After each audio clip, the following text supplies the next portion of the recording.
बहुत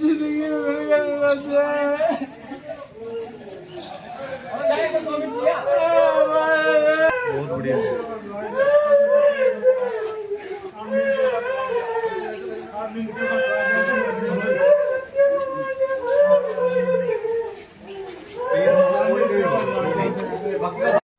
देखिए, जैसा आप लोग सब जानते हो कि 3 तारीख को सिंघाना जो हमारा थाना है उसका एक गांव है इसकपुरा, वहाँ पे एक मर्डर की वारदात हुई थी जिसमें मुकेश नाम के व्यक्ति को गोली मारकर उसकी हत्या कर दी गई थी। तो जैसे ही उसकी सूचना हमारी थाना पुलिस को मिली, तुरंत हमारे जो SHO हैं और CO वगैरह हैं वो सब लोग मौके पर पहुँचे और तब तक वो डेड बॉडी को लाके और CHC में रखा जा चुका था। तो जैसे ही सबकी सूचना मिली, हमारे द्वारा विशेष टीमों का गठन किया गया। कई टीमें हमने अपने कई SHOs और कई COs को इस पूरी घटना के खुलासे में लगाया हुआ था। इस 2-3 दिन में पिछले हमारी टीम ने लगभग 150 से 200 CCTV भी देखे, इनका रूट भी देखा, ये लोग किधर से गए हैं, और पूरी छानबीन करने के बाद आज सुबह हमारी टीम को सफलता मिली है और हमारी टीम ने 3 लोगों को इसमें अभी अरेस्ट किया है, जिनके नाम की एक विजय उर्फ मिंटू है जो कि इसकपुरा थाना सिंघाना का रहने वाला है, दूसरा व्यक्ति सोमवीर है जो भोधन थाना सिंघाना का ही रहने वाला है, और जो तीसरा व्यक्ति है अजीत, वो खेतड़ी थाने के नानू वाली बावड़ी का रहने वाला है। इन तीनों लोगों को हमारी सिंघाना पुलिस ने आज सुबह इनको अरेस्ट किया है। इसमें जो विजय सिंह है जो मेन मुलजिम है जिसने की गोली चलाई थी, उसके 7 मुकदमे हैं, पहले भी ये जेल में गया है और कुछ दिन पहले ही ये जेल से छूट के आया है।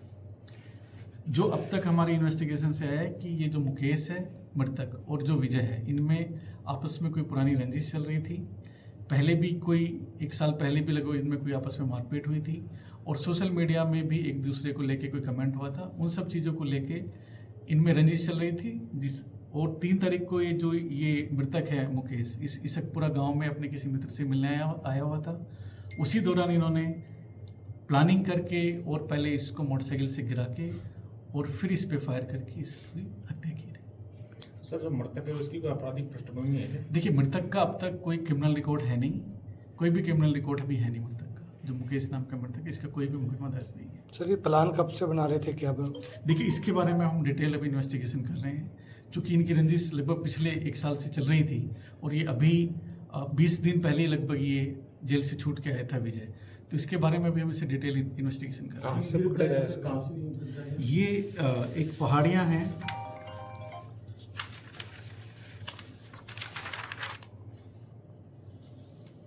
एक गांव है पास में ही, लगभग 10 किलोमीटर है वहाँ से, इसकपुरा से भैसावता कला, वहाँ की पहाड़ियों से इनकी गिरफ्तारी की है। ये वहीं पे फरारी काट रहे थे?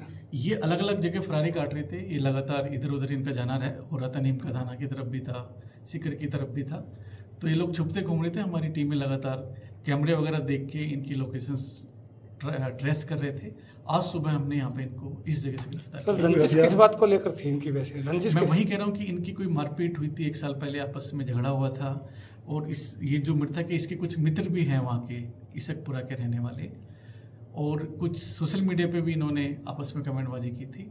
तो इन्हीं सब चीज़ों को लेकर इनकी रंजिश चल रही थी। सर, हथियार वगैरह भी मिला है इनके पास? वो अभी हम इनसे इन्वेस्टिगेशन कर रहे हैं। सर, पिछले 1 सप्ताह में और अपने झुंझुनू शहर में 3 मर्डर हो चुके हैं झुंझुनू जिले के। देखिए, 3 वारदात हुई हैं, एक पिलानी में हुई थी, एक चिड़ावा के पास में हुई थी, और एक ये है। तीनों में हमने पुलिस ने त्वरित कार्रवाई करते हुए और मुलजिमों को अरेस्ट किया है।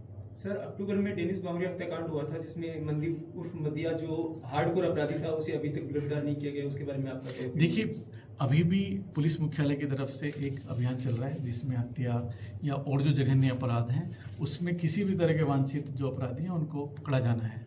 तो उसमें भी हमारी टीमें लगी हुई हैं। अगर कोई भी पुराने प्रकरण में भी अगर कोई पेंडेंसी है, कोई गिरफ्तारी पेंडिंग है, तो उसमें भी हम विशेष टीम गठित करा के और उनकी अरेस्ट भी सुनिश्चित करेंगे।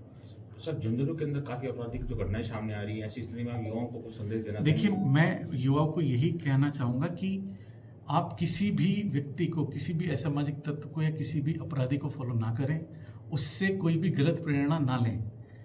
अगर आप वो अच्छा आगे जीवन चाहते हैं, अपने माँ बाप और अपने परिवार को आगे अच्छे से बढ़ाना चाहते हैं, तो किसी भी असामाजिक गतिविधि में, किसी भी आपराधिक गतिविधि में संलिप्त ना हो, उनको कोई अगर इस तरह का कोई प्रलोभन देता है या उनके पास कुछ इस तरह की सूचना भी आती है तो हमें बताएं, हम उस पर कार्रवाई करेंगे। Thank you. इस वारदात में 3 ही लोग थे या सर और भी? देखिए अभी तक 3 लोगों को ही शामिल होना आया है। उसके अलावा कौन सा हथियार था, कहाँ से हथियार आए थे, इस सब पे हम लोग अभी इन्वेस्टिगेशन करेंगे। Thank you.